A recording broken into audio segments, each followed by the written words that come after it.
selamat siang menjelang siang ini ya, selamat pagi menjelang siang Bapak Guru hebat. Mohon maaf sebelumnya.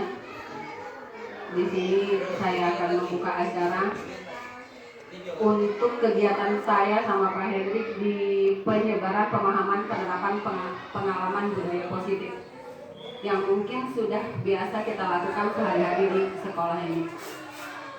Pertama-tama marilah kita panjatkan puji serta syukur kehadirat Allah Subhanahu wa Ta'ala, karena atas izin beliaulah, izinnya lah kita bisa berkumpul di ruangan ini untuk menyimak atau dalam forum diskusi lah ya, lebih tepatnya berbagi pengalaman dalam keadaan sehat walafiat.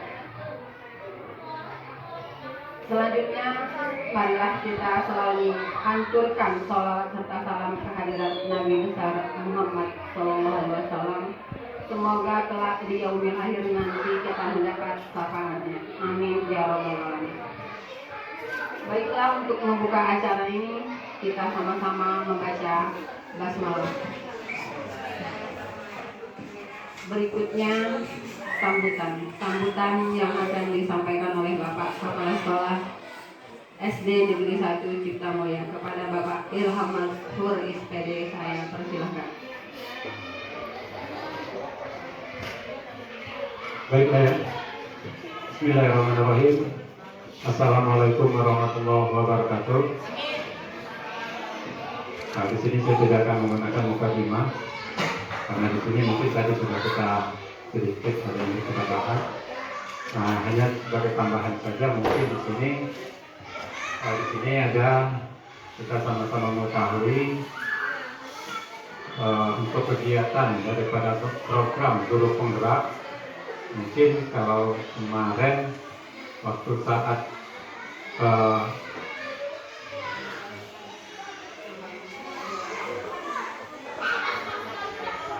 waktu karya yang pertama, saya mengharapkan kepada calon-calon guru penggerak yang ada di SD 1 Ciptamulia ini bahwa harapan saya semua ilmu yang mereka dapat akan bisa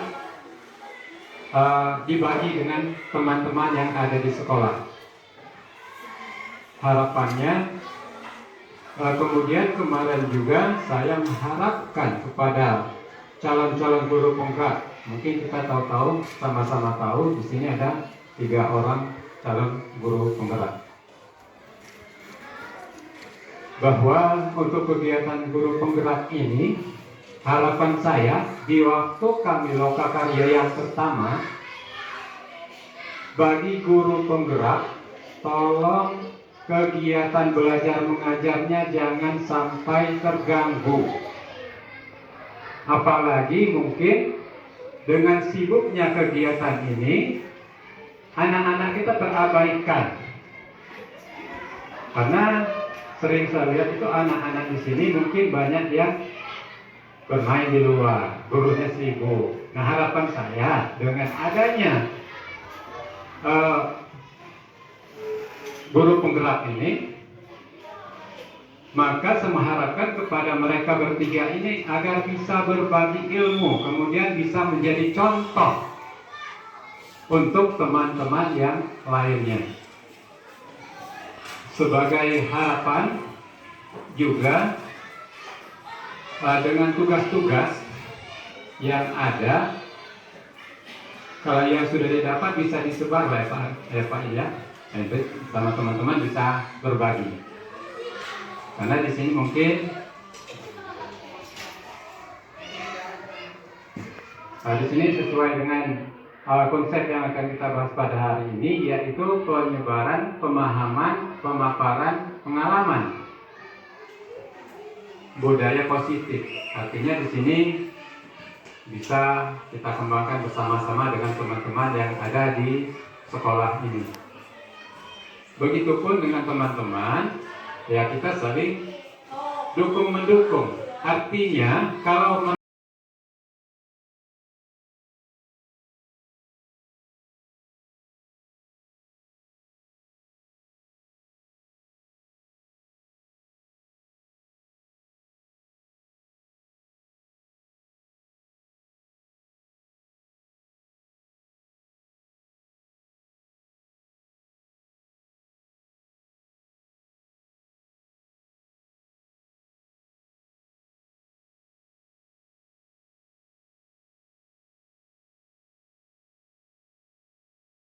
ada kegiatan-kegiatan yang harus kita sampaikan dengan kawan-kawannya, panggil kawan-kawan, dikumpulkan, kita duduk bersama, bagi-bagilah ilmunya, jangan pelit-pelit dengan ilmu yang kita dapat. Karena di sini mungkin kaitannya semuanya di dalam bidang pendidikan, ya. Nah, itu saja mungkin sedikit, Pak, sebagai harapan kami dari Dewan Guru, mengharapkan kepada Bapak dan Ibu Guru calon guru penggerak untuk kedepannya ini betul-betul kita sama-sama untuk berbagi ilmu, apapun ilmu yang kita dapat. Ya, itu saja mungkin. Saya akhiri. Wassalamualaikum warahmatullahi wabarakatuh. Terima kasih kepala sekolah yang telah menyampaikan sambutannya, dan terima kasih atas dukungannya kepada kami bertiga untuk dalam menjalankan proses pendidikan ini, dan mohon doa kepada Bapak Ibu guru hebat semua agar tidak ada halangan apapun itu. Untuk yang pertama kita masuk acara inti yang mungkin pembahasan pertama akan disampaikan oleh Bapak Hendrik SPD. Kepada Pak Hendrik kami persilahkan. Baik Bapak Ibu, mohon izin dan mohon maaf juga mengganggu waktunya sebentar. Assalamualaikum warahmatullahi wabarakatuh. Bapak Ibu, di sini saya akan menyampaikan tentang definisi budaya positif. Jadi saya akan sedikit berbagi tentang budaya positif, bukan ada niatan ingin mengajari ataupun menggurui, tapi di sini kita semuanya sama-sama belajar mungkin ya. Karena disampaikan juga di sini hanya ingin menyampaikan sedikit informasi ilmu yang sudah kita dapat. Nah Bapak Ibu, jadi saya akan menyampaikan tentang penyebaran pemahaman dan penerapan budaya positif. Nah Bapak Ibu, kalau terkait budaya positif, ketika saya bicara budaya positif itu yang ada di benak atau di pikiran Bapak Ibu itu apa sih budaya positif? Ada yang tahu tentang kira-kira kalau budaya positif itu apa? Mungkin hal-hal baik gitu ya. Hal-hal baik. Terus kebiasaan yang baik. Ada lagi? Hal-hal yang bermanfaat. Nah, itu semuanya benar, Bu. Mau itu pergaulan, mau itu mengucap salam atau bersalam, itu hal-hal baik dan memang perlu itu diterapkan di sekolah. Jadi apakah budaya positif ini penting Bapak Ibu diterapkan di sekolah kita? Sangat penting ya, diterapkan di sekolah kita budaya positif ini. Nah, jadi budaya positif ataupun penerapan budaya positif bagi guru, terutama bagi kita guru, itu sangat penting. Apalagi buat kita penyebaran kepada siswa, untuk menciptakan siswa-siswa yang memang memiliki akhlak ataupun beriman, bertanggung jawab dan mandiri. Nah, jadi Bapak Ibu terkait budaya positif, biar agak cepat saya akan langsung masuk materinya. Di sini ada konsep inti budaya positif. Saya akan menyampaikan setiap inti-inti materi ini bersama Ibu Sari secara bergantian. Nah, Bapak Ibu masih semangat? Semangat. Semangat Mas kan? Nah, kalau bisa saya bilang selamat siang, siang luar biasa. Bisa? Bisa. Iya, karena sekarang udah siang dan terlihatnya udah mulai agak lemes ya. Selamat siang, siang luar biasa. Kita lanjut ke konsep inti budaya positif. Yang pertama yaitu perubahan paradigma belajar. Nah, pembelajaran paradigma baru ini, sebelum saya masuk ke sini, Bapak Ibu pernah mendengar nggak pembelajaran yang berpusat pada guru dan pembelajaran yang berpusat pada murid? Nah, pernah ya? Pernah dengar ya? Nah, Bapak Ibu menerapkan yang mana di kelas Bapak Ibu? Ada yang berkenan menjawab? Berpusat pada murid. Semuanya berpusat pada murid ya? Mungkin saya berpusat sama guru, Pak. Ada yang berpusat pada guru. Nah, kalau berpusat pada guru, hanya guru-guru saja yang memberikan materinya seperti ceramah tanpa memberikan pendapat. Sesuai dengan tadi itu Ki Hajar Dewantara, bahwa kita harus menciptakan siswa-siswa yang memiliki profil pelajar Pancasila. Nah, yang pertama itu beriman dan bertakwa kepada Tuhan Yang Maha Esa. Di sini berarti kita harus menciptakan siswa-siswa yang beriman. Yang kedua, berkebinekaan global. berkebinekaan global itu Bapak Ibu terkait tentang pendidikan dan budaya. Apalagi di Indonesia banyak sekali suku dan budaya yang berbeda-beda. Yang ketiga, bergotong royong. Nah, kita harus menciptakan siswa yang bergotong royong. Di sini Bapak Ibu, gotong royong itu diartikan bekerja sama. Jadi siswa itu dapat bekerja sama dengan siswa yang lainnya, atau siswa bekerja sama dengan guru. Kalau zaman sekarang disebutnya kolaborasi. Nah, kita juga sebagai guru harus menciptakan dimensi yang mandiri, bernalar kritis, dan kreatif. Nah, Bapak Ibu, jadi untuk menciptakan siswa-siswa yang memiliki profil pelajar Pancasila, kita harus merubah cara mengajar kita. Dari yang masih pakai cara metode lama, diubah menjadi cara-cara yang metode baru, yang bervariasi, sehingga murid merasa nyaman. Memang ketika kita melakukan perubahan itu terasa berat, tapi bila kita merubahnya sedikit demi sedikit, dan dengan niat dari dalam hati kita untuk berubah menjadi lebih baik, pasti itu bisa. Nah, kita lanjut ke miskonsepsi tentang teori kontrol. Jadi miskonsepsi itu Bapak Ibu ilusi. Nah, jadi kita sebagai guru memang bisa mengontrol siswa-siswa kita. Kita itu sebagai guru bisa mengarahkan siswa-siswa kita semau kita. Tapi itu salah Bapak Ibu. Itu hanyalah sebuah ilusi. Nah, jadi di sini ada ilusi guru mengontrol murid. Yang pertama itu ada ilusi guru mengontrol murid. Saya akan mencontohkannya seperti ini. Ketika Bapak Ibu menyuruh atau memerintahkan siswa untuk melakukan sesuatu atau untuk berubah diri menjadi lebih baik, mungkin siswa itu akan berubah jadi lebih baik. Bahkan akan Ibu lihat siswa itu berubah menjadi lebih baik. Tapi itu belum tentu Bapak Ibu, belum tentu itu akan merubah perilaku siswa seutuhnya. Kenapa? Karena tidak didasari oleh motivasi dalam diri siswanya. Jadi walaupun Ibu melihat secara langsung siswanya sudah berubah, sudah melakukan apa yang Ibu inginkan, tapi dia tidak akan berubah secara langsung, teorinya. Jadi mereka akan, ketika Bapak Ibu tidak masuk atau ketika Bapak Ibu sedang lelah, mereka akan melakukan lagi kesalahan yang sama, bahkan lebih parah mungkin. Kenapa? Karena mereka tidak diimbangi dengan motivasi dalam diri. Nah, yang kedua ada ilusi bahwa semua penguatan positif, efektif, dan bermanfaat. Nah, di sini ada kata penguatan positif, berarti ini istilahnya kerujukan atau keajakan-ajakan hal yang positif. Nah, itu juga belum tentu juga akan baik ya, karena itu semua ilusi. Ketika Ibu membujuk, merayu siswa untuk melakukan sesuatu hal, belum tentu dia akan melakukan secara konsekuen atau terus-menerus. Nah, jadi Bapak Ibu, yang selanjutnya ada ilusi bahwa kritik dan membuat rasa bersalah mampu menguatkan karakter.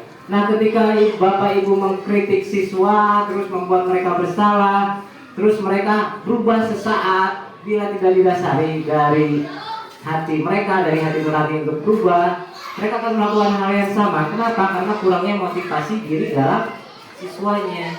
Nah, yang selanjutnya ilusi bahwa orang dewasa berhak memaksa. Nah, Bapak Ibu guru, di sini kita memang sebagai guru merasa kita itu lebih dewasa dan pasti lebih dewasa daripada murid, benar nggak? Iya, pasti kita merasa bahwa orang dewasa kita itu lebih dewasa dan wajib memaksakan. Sebetulnya tidak Bapak Ibu, kita tidak berhak mewajibkan ataupun memaksa kepada siswa kita. Misalkan saya akan memberi contoh kepada kita sama rekan guru.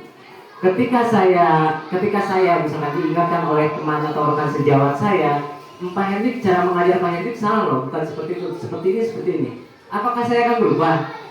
Ya belum tentu ya, bisa berubah, bisa tidak. Itu tergantung pada diri saya.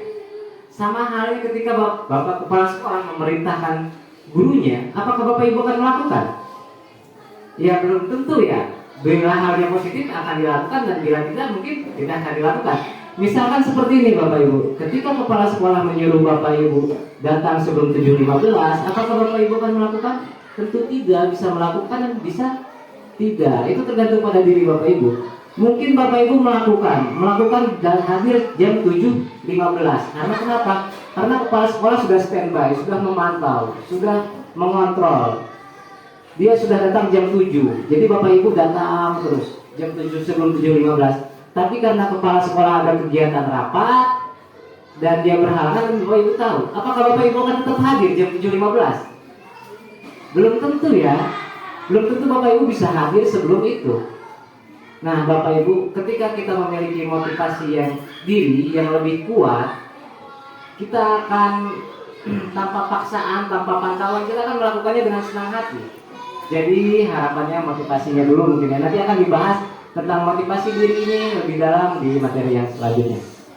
Ada motivasi diri itu jadi motivasi intrinsik. Nah, kita akan mengubah teori kontrol tadi, mengubahnya menjadi paradigma stimulus respon ke pendekatan teori kontrol. Nah, di sini kita akan mencoba mengubahnya.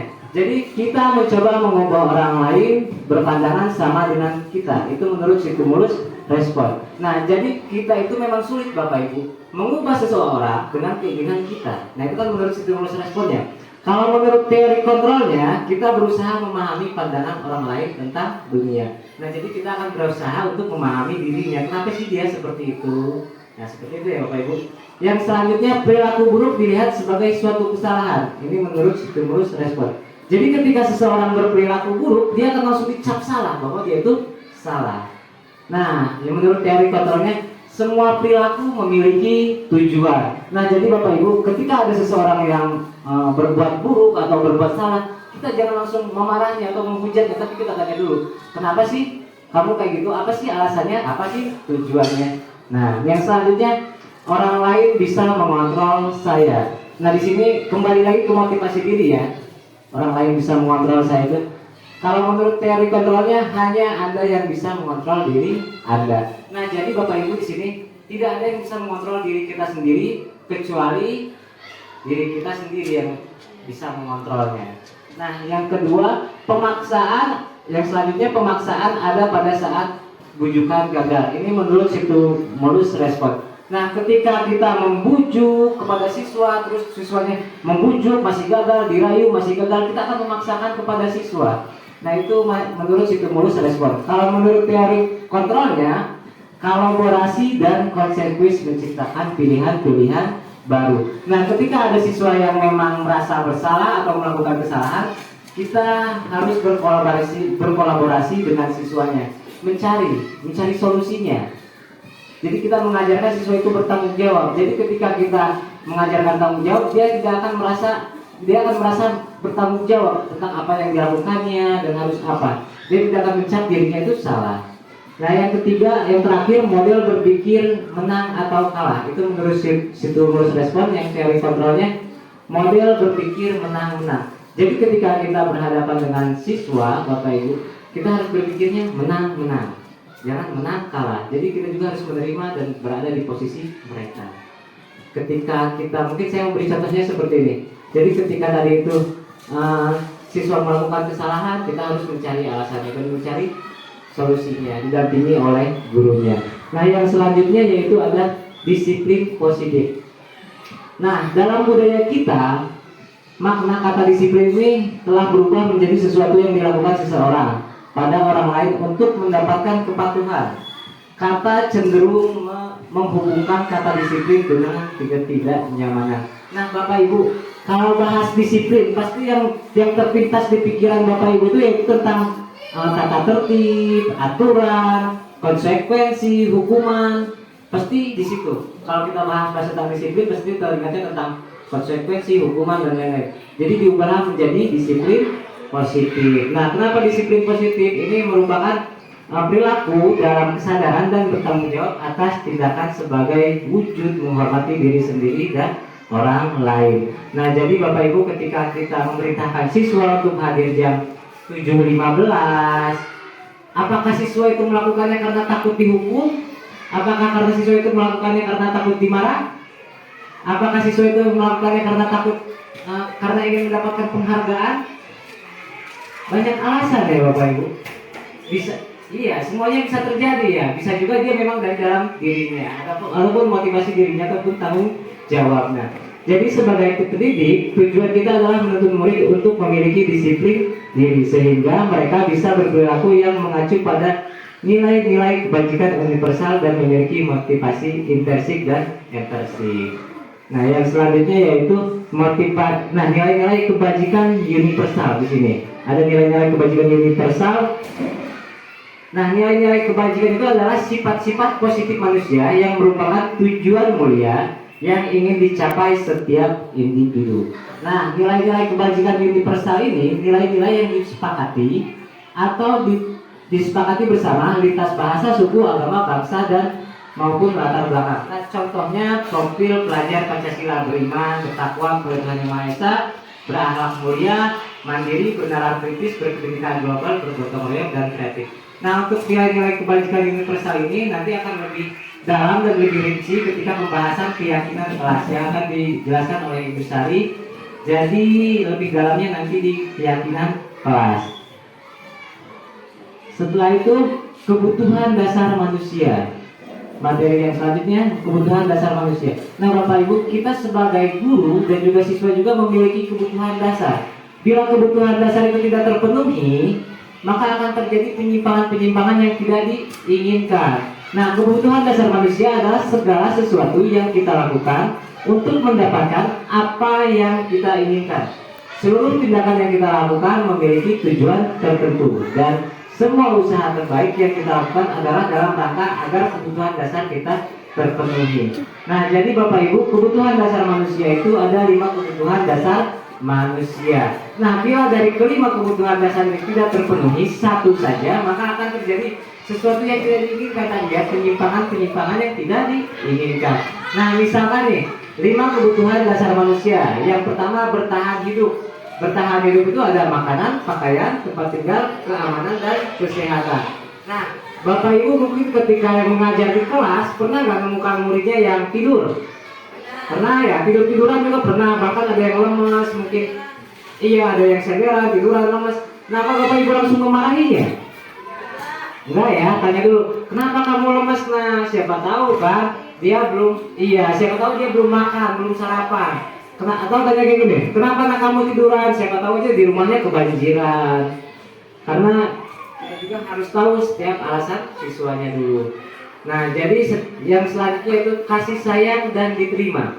Rasa diterima, dipedulikan, berbagi, kerjasama menjadi bagian kelompok. Nah, ini saya akan memberikan contoh seperti ini. Mungkin Bapak Ibu pernah dalam kelas membagi kelompok. Setiap kelompok itu masing-masing 5 orang. 5 orang. Setiap kelompok masing-masing 5 orang, dan ada satu kelompok, dalam satu kelompok itu ada 1 orang yang tidak aktif. Ada yang tidak aktif. Setelah itu keempat orang ini mengadu kepada Bapak Ibu guru. Bu, si ini nggak aktif, si ini diem aja dalam kelompok. Apakah Bapak Ibu langsung memarahi siswa yang tidak aktif itu? Tidak kan? Kita harus menanya, apa sih alasan dia tidak aktif?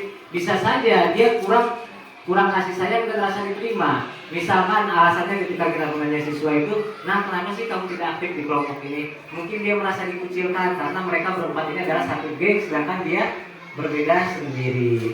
Jadi Bapak Ibu, ketika siswa melakukan kesalahan, kita harus bertanya dulu apa alasannya dan tujuan.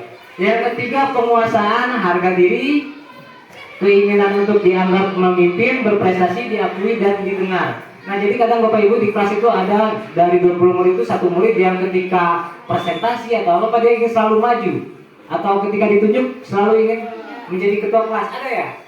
Iya. 1 orang sambil nggak bisa ya. Itu dia adalah penguasaan, Bu. Keinginannya untuk dianggap, langsung keinginannya untuk dihargai. Yang selanjutnya adalah kebebasan. Nah, ini kebebasan ini mencakup mandiri, memiliki pilihan, mencoba hal baru, mampu mengendalikan arah dirinya. Nah, jadi Bapak Ibu, terkait kebebasan ini sama halnya tadi ketika Bapak Ibu mengajar dengan cara metode yang lama. Misalnya metode ceramah, Bapak Ibu mengajar dengan metode ceramah, setelah itu Bapak Ibu menyuruh siswa itu diam, jangan ribut, catat, selesaikan. Apakah siswa akan merasa nyaman?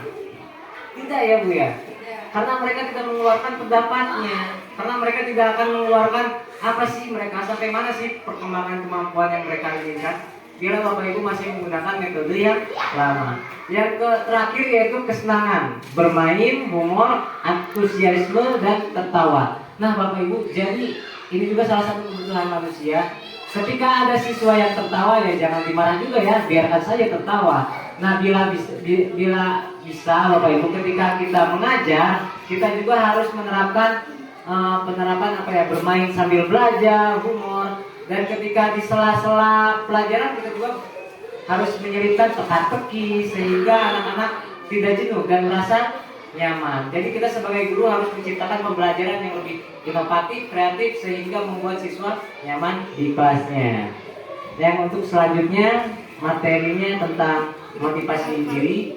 Apa materi kita? Nah, sekarang motivasi perilaku manusia. Dari pembahasan sebelumnya kita sudah ketahui kalau kita selain anak-anak dan kita pun sebagai manusia membutuhkan 5 kebutuhan dasar. Nah, dari 5 kebutuhan dasar itu akan terkontrol, termotivasi untuk menaati perilaku positif atau budaya positif jika ada ketidaknyamanan atau hukuman. Dia akan mematuhi budaya positif atau aturan itu dengan hukuman, karena untuk menghindari ketidaknyamanan itu biasanya eksternal, motivasi eksternal. Dan untuk mendapatkan imbalan, biasanya kita akan disiplin jika ada iming-iming imbalan atau penghargaan, atau ada yang ditakutkan seperti atasan, takut dimarah. Nah, itu motivasi eksternal. Nah, untuk budaya positif ini itu yang akan kita terapkan dan berusaha kita tanamkan ke siswa untuk menjadi motivasi internal agar mereka bisa menghargai diri sendiri. Sehingga dengan mereka bisa menghargai sendiri, mereka bisa membedakan hal itu baik atau buruk. Nah, karena menurut Ki Hajar Dewantara, merdeka itu artinya tidak hanya terlepas dari perintah, tetapi juga cakap memerintah dirinya sendiri, yaitu yang kaitannya tadi dengan motivasi eksternal yang dianjurkan oleh budaya positif yang sejoknya memang sudah kita terapkan sebenarnya, cuman harus berkesinambungan dan membutuhkan waktu yang tidak sebentar. Nah, dari teori-teori dari pengendalian diri tadi dengan hukuman, dengan adanya hukuman untuk mengendalikan diri itu tidak terancam atau tidak tiba-tiba. Dengan hukuman itu dengan tiba-tiba, terus murid tidak tahu apa yang terjadi dan tidak dilibatkan dengan alasan kesalahan. Jadi murid ini bertanya-tanya dalam hati, saya kenapa kok saya jadi seperti ini kan, gitu kan? Yang ketiga dari hukuman ini bersifat satu arah. Jadi bersifat satu arah di sini itu yang punya keputusan, yang punya konsekuensi gurunya. Siswa tidak tahu alasannya dan mengapa dan tujuan akhirnya seperti apa dari hukuman itu. Yang keempat berupa hukuman fisik, biasanya fisik atau psikis, mentalnya. Fisik misalnya hukuman ini yang bersifat fisik, anak telat datang upacara dihukum di depan bendera, itu fisiknya kan sakit dan mentalnya juga malu, terkikis dari temannya. Cuman kalau konsekuensi itu terancam disepakati, udah ada kesepakatan awal. Yang kedua, murid tetap dibuat tidak nyaman. Yang ketiga, sikap guru selalu memonitoring, selalu mengawas-awasi dia. Jadi selalu diawas-awasi, aduh saya dilihat dari situ. Jadi selalu ada rasa was-was dari si anak. Nah, kalau restitusi ini yang dianjurkan prosesnya menciptakan kondisi bagi murid untuk memperbaiki kesalahan. Jadi anak ditanya bagaimana, apa alasan tindakan dia, terus ditanya lagi apa keyakinan dan kesepakatan yang harus dia jalankan. Itu dari restitusi. Dan yang kedua dari restitusi ini, proses kolaboratif yang mengajarkan murid untuk mencari solusi sendiri. Jadi dengan kita tanya kenapa kamu bertindak seperti itu, apa alasannya, jadi anak akan merenung. Tujuan dia datang ke sekolah itu seperti apa yang harus dia lakukan, itu kita pancing dengan pertanyaan-pertanyaan semantik agar dia menyadari kesalahannya. Yang berikutnya 5 posisi kontrol guru. Guru mempunyai 5 posisi kontrol terhadap siswanya, diantaranya yaitu penghukum. Guru bisa bertindak sebagai penghukum. Yang kedua, bisa bertindak pemberi rasa bersalah kepada anak. Dan ketiga, memantau. Yang keempat bisa berada di posisi teman, dan yang kelima bisa berada di posisi manajer. Di posisi menghukum, kita ambil contoh ketika ketika siswa memakai atribut tidak lengkap saat upacara bendera. Bagaimana posisi kita sebagai guru di posisi penghukum? Kita panggil anak itu di posisi penghukum, kita akan menghukum anak selama 1 jam di depan tiang bendera. Itu posisi penghukum. Ya, untuk posisi rasa bersalah, kita akan memberikan perlakuan berapa kali bapak atau ibu harus memberi kamu. Kamu selalu saja mengecewakan bapak ibu, guru. Nah, itu memberi rasa bersalah. Jadi sana ada rasa bersalah. Rasa bersalah ini mungkin akan berkepanjangan. Untuk posisi teman, posisi kontrol sebagai teman, kata-kata yang sering kita ucapkan sebagai teman ketika anak tidak memakai atribut lengkap saat upacara, ayo dong ikuti upacara sekolah, tolong bantu ibu atau bapak atau ibu guru ya, sekali ini aja. Ya sudah, tidak apa-apa, lain kali jangan berbuat seperti ini lagi ya. Jadi selalu lembut sebagai ini. Sebagai teman condongnya kita tidak dipatuhi, hanya guru tertentu saja yang dia patuhi. Ketika guru lain yang menegur, si anak ini tidak akan patuh. Itu sebagai posisi kontrol teman. Kenapa tidak dipatuhi guru yang lain? Karena dia hanya merasa kedekatan dengan salah seorang guru aja, tidak semua guru. Untuk posisi pemantau, kamu sudah melanggar peraturan sekolah, kamu tahu konsekuensinya. Setelah upacara, kamu beli atribut ya di koperasi sekolah dan jangan diulangi lagi. Nah, dari posisi ini, apakah lebih lebih efisien dibanding teman? Belum tentu juga, tergantung ke anak lagi masuk lagi ke motivasi intrinsik dari si anak tadi udah terbangun apa belum. Nah, di posisi yang kelima ini sebenarnya posisi paling tinggi, yang posisi yang seharusnya sudah mampu kita gapai tapi butuh berproses, yaitu posisi manajer. Apakah kamu tahu kesalahanmu? Kira-kira bagaimana kamu memperbaiki kesalahanmu? Nah, di situ dia sebagai manajer. Jadi anak ditanya kesalahannya, kira-kira bagaimana dia menyelesaikan kesalahannya. Mungkin tujuan berpakaian seragam pun bisa kita tanyakan mengapa dan perlu apa. Apakah semua anak bisa memakai seragam di luar lingkungan sekolah? Itu kan tidak. Jadi sebagai manajer dia akan memancing bahwa seragam itu kebanggaan bagi anak tersebut. Nah, di sini ada contoh. Contoh posisi kontrol. Jika ada pertanyaan ini menurut Bapak Ibu guru, ada suatu kata-kata ini, kira-kira ini nanti termasuk di posisi kontrol apa? Saya kecewa sekali dengan kamu. Menurut Bapak Ibu itu termasuk posisi kontrol hukum, teman, perasaan bersalah ya. Saya kecewa sekali dengan kamu, ya benar. Untuk berikutnya ada lagi, kamu tidak pernah benar melakukannya. Itu posisi apa? Penghukum, ya. Nah, yang ada kata-kata yang ketiga lagi, apakah rencanamu untuk menyelesaikan masalah ini? Ketiga. Manajer ya? Iya, manajer benar. Ayolah lakukan ini demi Bapak Ibu. Teman, ya.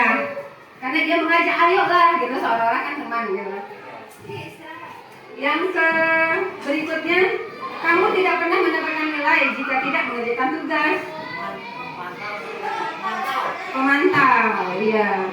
Nah, dari 5 posisi kontrol itu menurut Bapak Ibu, kita dan saya, Bapak Ibu semua kira-kira sudah berada di posisi kontrol yang mana? Teman, penghukum, pemantau, apa manajer? Sudah semua dijalanin ya, benar, alhamdulillah. Ya, kadang jadi manajer ya, kita di anak, kadang jadi penghukum, kadang jadi pemantau, kadang jadi teman. Ya, benar. Untuk berikutnya, keyakinan kelas. Dari posisi kontrol guru, untuk mencapai posisi manajer, kita perlu menerapkan keyakinan kelas. Nah, mengapa tidak peraturan? Mengapa harus keyakinan kelas? Kalau peraturan, dia hanya dibuat satu arah, kebijakan jatuhnya, dan harus. Jadi anak itu dipaksa. bukan atas kehendaknya sendiri. Itu untuk peraturan. Mengapa harus keyakinan? Kalau keyakinan itu merupakan nilai-nilai kebaikan dari peraturan. Jadi anak itu berusaha kita ambil anak itu, kita arahkan apa tujuan peraturan itu, inti baik dari peraturan itu yang merupakan keyakinan. Jadi diajak merenung, disepakati, jadilah sebuah keyakinan. Nah, pembentukan keyakinan kelas. Keyakinan kelas itu bersifat abstrak. Abstrak di sini sangat luas ya. Bersifat abstrak, berupa pernyataan universal, dibuat dalam pernyataan positif, sedikit saja agar mudah diingat, sesuai dengan kondisi kelas dan sekolah sehingga mudah diterapkan. Semua warga sekolah atau warga kelas dilibatkan saat membuat keyakinan kelas. Nah, bagaimana caranya melibatkan semua warga kelas? Ya, kita bisa berdiskusi dengan siswa, bertanya, kelas kita ini sepertinya proses belajar mengajarnya mau seperti apa? Kondisi kelas ini mau seperti apa? Itu bisa kita komunikasikan ke anak. Jadi keinginan-keinginan anak itu bisa dituliskan dalam bentuk kertas-kertas lembaran yang mereka tempelkan di papan tulis. Setelah itu kita pandu mereka, kita baca satu-satu, kita kelompokkan hasil tulisan anak, kata-kata yang anak pilih itu kita kelompokkan dan kita cari kata-kata yang terbaik yang sesuai dengan tujuan kata-kata si anak. Jangan sampai ada kata-kata yang negatif. Misal, jangan membuang sampah sembarangan. Nah itu jadi kita ini menjaga kebersihan. Ya kan biasanya kan anak-anak memakai katanya kan jangan, tidak boleh. Kita arahkan lagi kata-katanya dengan makna yang sama, hanya saja tidak mengandung kata-kata negatif, tidak mengandung kata-kata jangan. Cuman kan kebanyakan anak-anak kalau membuat kesepakatan, mereka menggunakan kata tidak boleh. Tidak.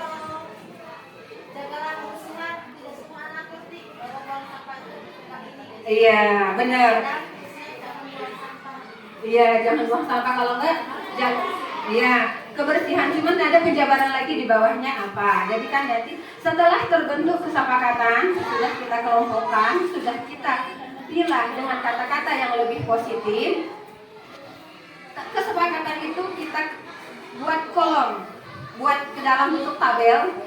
Mereka membubuhkan tanda tangan bahwa mereka juga sudah menyepakati itu. Jadi ketika ada pelanggaran dari keyakinan kelas, kita bisa ambil sikap atau ambil menengahi dengan cara menggunakan segitiga restitusi. Misal, kamu tentunya punya alasan mengapa melakukan itu ada di tindakan yang validasi tindakan yang salah. Jadi dalam validasi tindakan yang salah, ketika ada pelanggaran dari keyakinan kelas atau keyakinan sekolah, itu ada validasi tindakan salah. Contoh kata-kata yang bisa kita ucapkan, kamu tentu punya alasan mengapa melakukan itu ke anak ketika dia melakukan pelanggaran dari keyakinan yang kita sepakati. Yang kedua, adakah cara yang lebih efektif untuk mendapatkan apa yang kamu butuhkan? Apa yang kamu butuhkan, apa yang kamu inginkan dari kelima kebutuhan dasar manusia tadi. Kebebasan, kemandirian, penguasaan, itu pasti ada alasan. Apakah ada cara lain? Nah, untuk menstabilkan identitas, di segitiga restitusi ini ada validasi tindakan yang salah, menstabilkan identitas, dan menyanyikan keyakinan. Nah, di menstabilkan identitas ada beberapa pertanyaan yang bisa kita sampaikan ke anak. Di antaranya, setiap orang pasti pernah melakukan kesalahan. Jadi dia dimaklumi di sini, dimaklumi melakukan kesalahan. Hanya saja dia harus bisa menyatakan alasan dia berbuat salah itu apa. Nah, yang kedua ada pertanyaan yang bisa kita ajukan berikutnya. Kamu bukan satu-satunya yang pernah melakukan itu. Ya, jadi di sini anak tidak bijak salah dan selalu paling salah. Tapi bisa dimana orang juga bisa pernah berbuat salah, hanya saja cepat berubahnya untuk jadi lebih baik. Nah, di langkah ketiga segitiga restitusi yaitu menanyakan keyakinan kelas. Ya, dari tadi bukan kamu satu-satunya pernah melakukan salah. Jadi kita nanya, keyakinan kelas apa yang telah kita sepakati? Jadi anak bisa merenung. Jadi keyakinan kelas yang dibentuk tadi. Jadi beberapa tadi yang dengan cara kesepakatan kata-kata yang telah ditulis dalam bentuk lembaran yang kita sepakati dalam bentuk tanda tangan. Dan yang pertanyaan berikutnya untuk menyangkut keyakinan kelas yaitu dengan cara bertanya, kamu ingin menjadi apa dan seperti apa. Itu di penyelesaian masalah ketika ada pelanggaran keyakinan kelas atau keyakinan sekolah yang dilakukan oleh anak-anak kita atau kita sendiri sebagai seorang guru yang mungkin kadang ada hilaf dan salahnya. Kedua, berikutnya pembentukan keyakinan kelas. Nah, udah tadi sudah dibahas sebenarnya cara pembentukan keyakinan kelas itu proses dialog. Dialog antara guru dan siswa, siswa dan siswa maunya seperti apa dalam bentuk lembaran-lembaran kecil ditempel di papan tulis. Kita bahas satu-satu dari lembaran-lembaran yang mereka tulis itu, kita sepakati, kita bulatkan jadi kata-kata yang positif. Nah, menstabilkan identitas tadi sudah dibahas juga sebenarnya ya. Menyanyikan keyakinan kelas. Nah, itu ada 3 langkah penjelasan tadi dari pelanggaran keyakinan kelas ada 3 langkah penyelesaian, yaitu menggunakan segitiga restitusi, yaitu menstabilkan identitas. Ini prinsipnya berdasarkan prinsip pembuatan kesalahan adalah bagian dari pelajaran proses. Jadi di sini anak tidak dijudge salah dan tidak mungkin bisa berubah, tapi masih bisa dimaklumi kalau kesalahan itu masih bisa dirubah dan diperbaiki dan hal wajar dalam proses pendidikan, itu hal yang wajar. Yang kedua, ketika ada pelanggaran kita bisa melakukan validasi tindakan yang salah, memvalidasi seperti prinsipnya itu berdasarkan prinsip perilaku, berupaya memenuhi sesuatu kebutuhan tertentu karena kebutuhan dasar manusia tadi seperti yang dipaparkan oleh Pak Hendrik, ada beberapa yang sebenarnya pengen dicapai, dituju. Jadi kesalahan-kesalahan itu bukanlah bentuk kesalahan yang sesungguhnya sebenarnya, hanya saja kita tidak tahu tujuan si anak. Makanya di validasi tindakan di segitiga restitusi kita akan menanyakan alasan-alasan mereka bertindak salah itu apa. Dan menanyakan keyakinan. Dan dari alasan-alasan perilaku yang tidak sesuai dengan keyakinan, kita akan membalikan ke anak bahwa keyakinan yang telah disepakati itu seperti apa. Dengan harapan dengan kita bertanya keyakinan yang telah disepakati, karena keyakinan yang disepakati adalah kesepakatan bersama, harapan kita anak akan ingat apa tujuan mereka datang ke sekolah, apa tujuan mereka belajar, apa tujuan mereka memakai seragam sekolah itu, menulis dan segala macam ini akan menjadi sendiri, dan harapannya mereka akan berubah sesuai dengan keinginan dan motivasi dalam diri mereka, tanpa ada tanpa ada iming-iming rasa takut dihukum, tapi memang benar-benar motivasi di dalam diri yang sudah tumbuh di dalam diri anak itu sendiri. Nah, itulah langkah-langkah budaya positif. Sebenarnya budaya positif itu yang paling kesimpulan dari acara hari ini adalah bahwa dengan adanya budaya positif, dengan adanya keberpihakan sama anak dalam belajar, dengan memanusiakan anak itu sebagai manusia, mereka punya tujuan sendiri dengan berangkat atas belakang yang berbeda. Mudah-mudahan motivasi intrinsik yang ada di dalam diri anak kita, terutama di SD Negeri 1 Cipta Mulia ini bisa terbangun. Amin ya rabbal alamin. Demikian pemaparan kami pada siang hari ini terkait budaya positif. Bila ada kesalahan atau kekurangan, kami mohon maaf. Saya akhiri, wabillahi taufiq wal hidayah. Wassalamualaikum warahmatullahi wabarakatuh. Jawab, ya. Kepada Pak Arif saya persilakan. Mungkin pertanyaannya harus ada moderatornya ya Bu ya.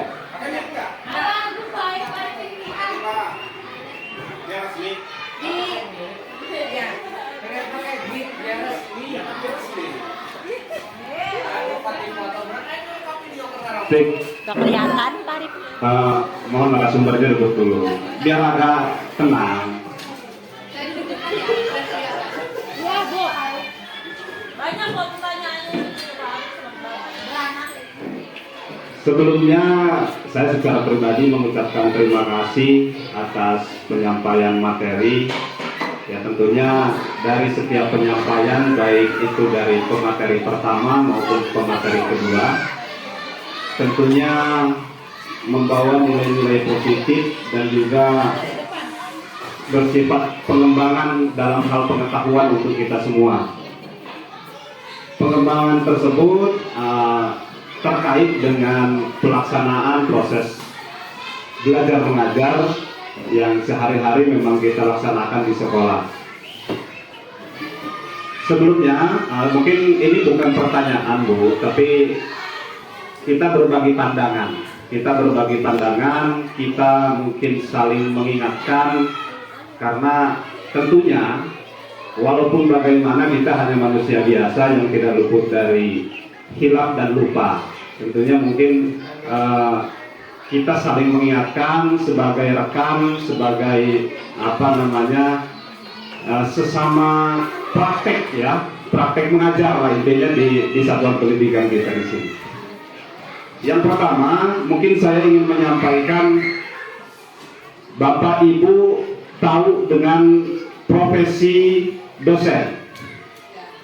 Tahu Pak ya, Bu? Bapak Ibu tahu dengan profesi dokter, profesi polisi, profesi mungkin menteri pendidikan dan menteri-menteri yang lain. Kira-kira menurut Bapak Ibu yang mengisi profesi-profesi tadi, baik polisi, dokter, TNI, dosen, guru, kita juga sebagai guru, kira-kira itu diisi orang-orang yang hebat bukan? Menurut Bapak Ibu? Menurut saya pribadi sangat luar biasa hebat.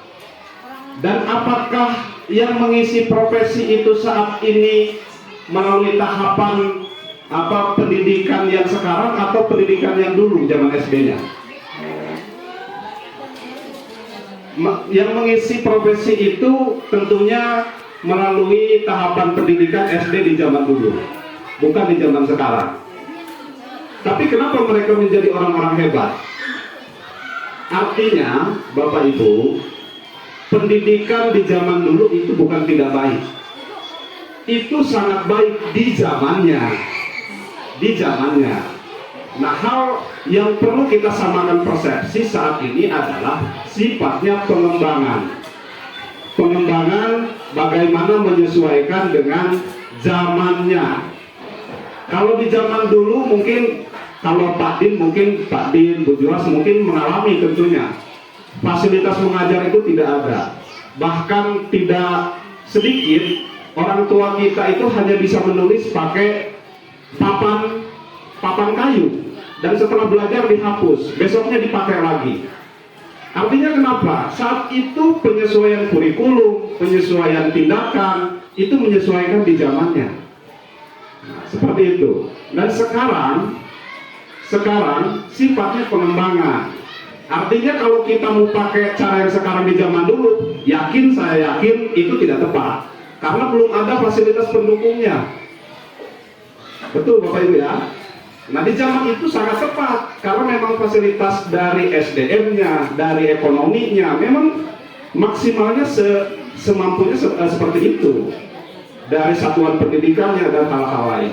Artinya kita perlu samakan persepsi bahwa budaya positif ini sifatnya pengembangan, tidak memvonis bahwa hal yang lama itu jelek, hal yang lama itu buruk, tetapi sifatnya pengembangan. Yang dulu baik mungkin kita kembangkan menjadi lebih baik di zaman sekarang karena sudah serba teknologi, sudah serba mudah ya Bapak Ibu. Jadi banyak hal-hal yang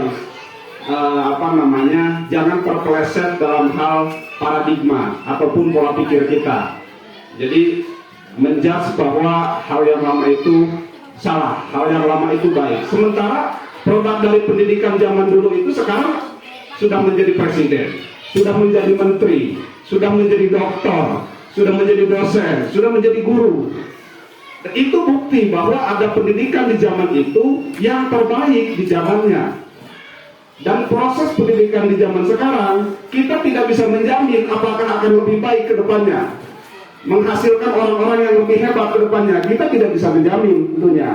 Hanya kita berikhtiar, berupaya sesuai dengan zaman yang sekarang, menyesuaikan. Jadi mungkin penekanannya adalah budaya positif tadi saya garis bawahi bersifat pengembangan, tidak untuk memvonis bahwa yang lama itu jelek, tetapi pengembangan dari hal-hal yang positif di zaman dulu kita kembangkan ke arah yang lebih meningkat, yang lebih baik, supaya menjadi ataupun mencetak manusia-manusia yang dapat menyesuaikan diri sesuai zamannya.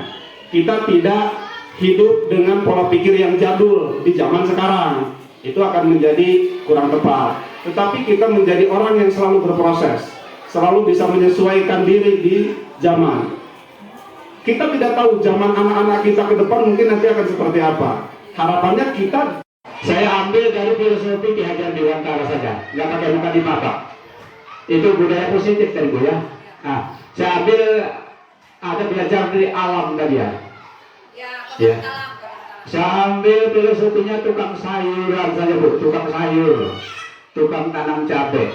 Kalau saya sederhana saja berpikir. Jadi tukang cabai itu, kalau dia mau mencapai hasil yang bagus dan maksimal, tentu dia menyiapkan konsep dulu. Kira-kira itu kan besarnya Bu ya. Kemudian setelah dia selesai mengkonsep apa-apa yang harus disiapkan, tentu sudah dibukukan semua. Nah kemudian tukang sayur ini ada dua yang dia siapkan untuk mencapai hasil selain dari konsep dia. Satu, menyiapkan anti hama. Yang kedua, obat-obatan bagaimana mencapai hasil yang maksimal. Nah, kalau tiga syarat ini sudah diterapkan, maka hasil akan maksimal. Anti hama apa Bu? Kiat-kiat yang sudah disampaikan, teori-teori pembelajaran yang sudah disampaikan sama Bapak tadi, sama Pak Hendrik, Bu Sari, saya lupa itu banyak sekali ya. Kemudian untuk mencapai hasil bagaimana? Sama, teori-teori belajar juga. Bagaimana kita pendekatan sama anak dan sebagainya. Nah, yang terakhir, Udah pada hilang. saya pengalaman dan saya ambil ini dari tutor saya waktu saya prajabatan. Video anak tadi nggak ada. Bapak Ibu katanya, Aneh juga. kalau Bapak mau jadi pemimpin atau guru dan sebagainya, yang pertama niat kita ibadah. Kemudian yang kedua, kita berbagi pengalaman dengan anak. Nah, bonusnya apa? Ibadah tadi Bu akan mengunci batin kita, maka kita akan selalu disiplin dan berpikir positif. Terima kasih, itu aja Bu.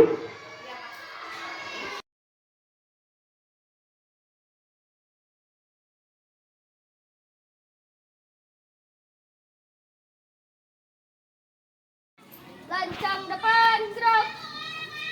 Siap, gerak. Istirahat di tempat, gerak. Siap, gerak.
Sepakat kan kalau pagi?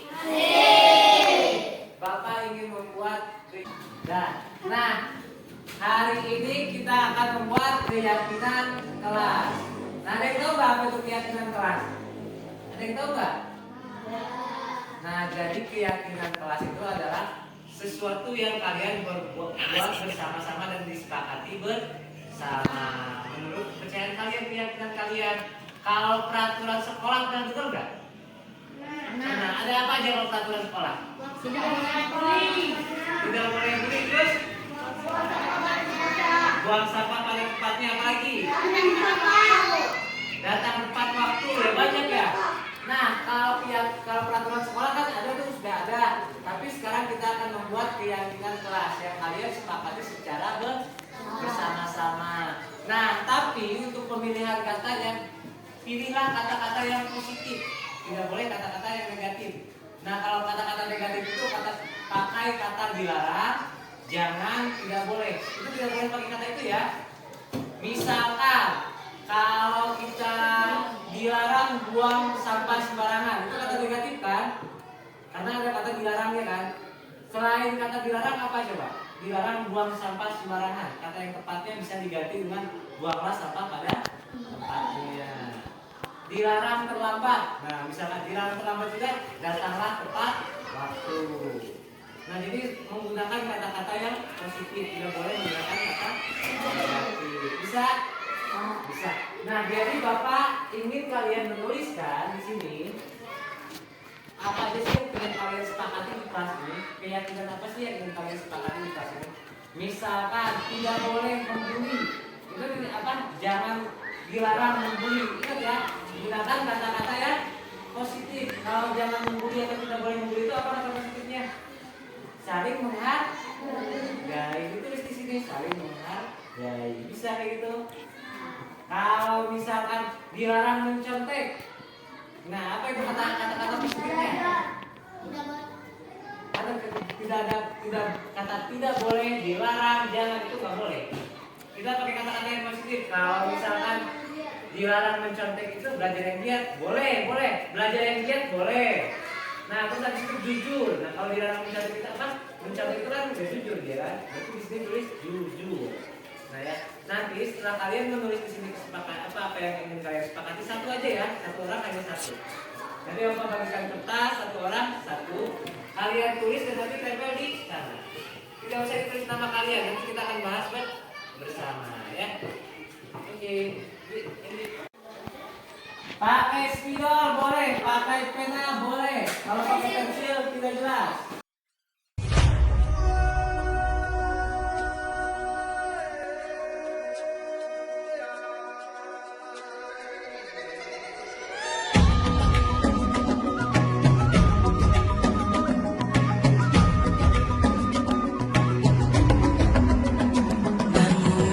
Bukalah matamu, saatnya meraih mimpimu. Arahkan pandangan ke depan. Sudah cukup fokus.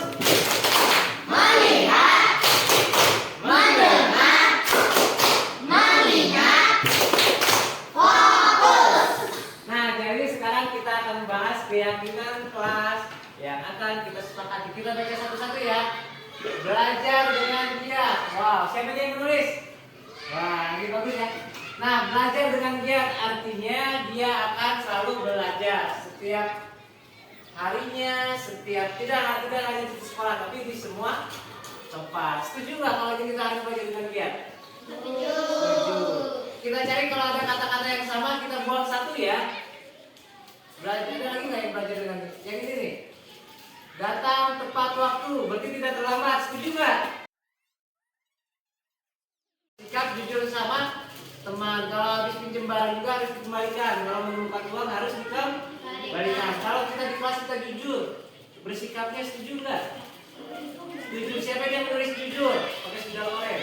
Boleh. Kita sepakati yang ini ya, yang jujur.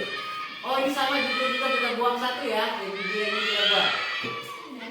Ya, ini naik. Nah, jujur. Keyakinan kelas disiplin itu siapa yang nulis?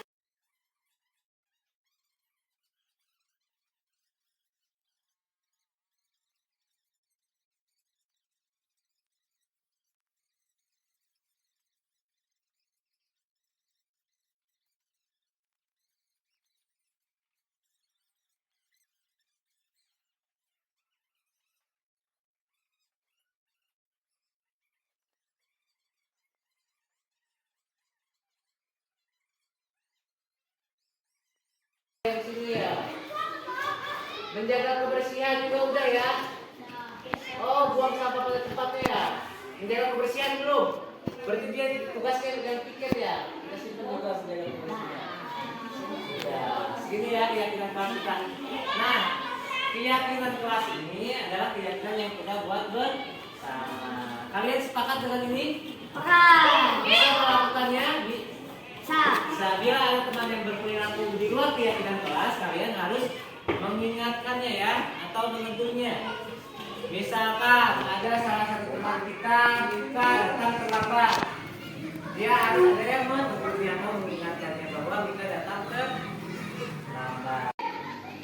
Nah, karena kita sudah sepakat dengan keyakinan kelas kita, Bapak minta semuanya, semua siswa yang membuat keyakinan kelas ini menandatangani keyakinan kelas. Misalkan kayak Bapak Hendri, di sini ya tulis ya.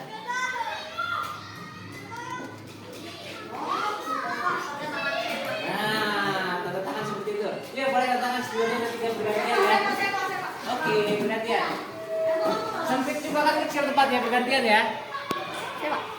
Ini permanen ke Pak? Gak apa-apa, permanen juga kan. Jangan di papan tulis di kertas yang kalian. Nah di situ. Yoga.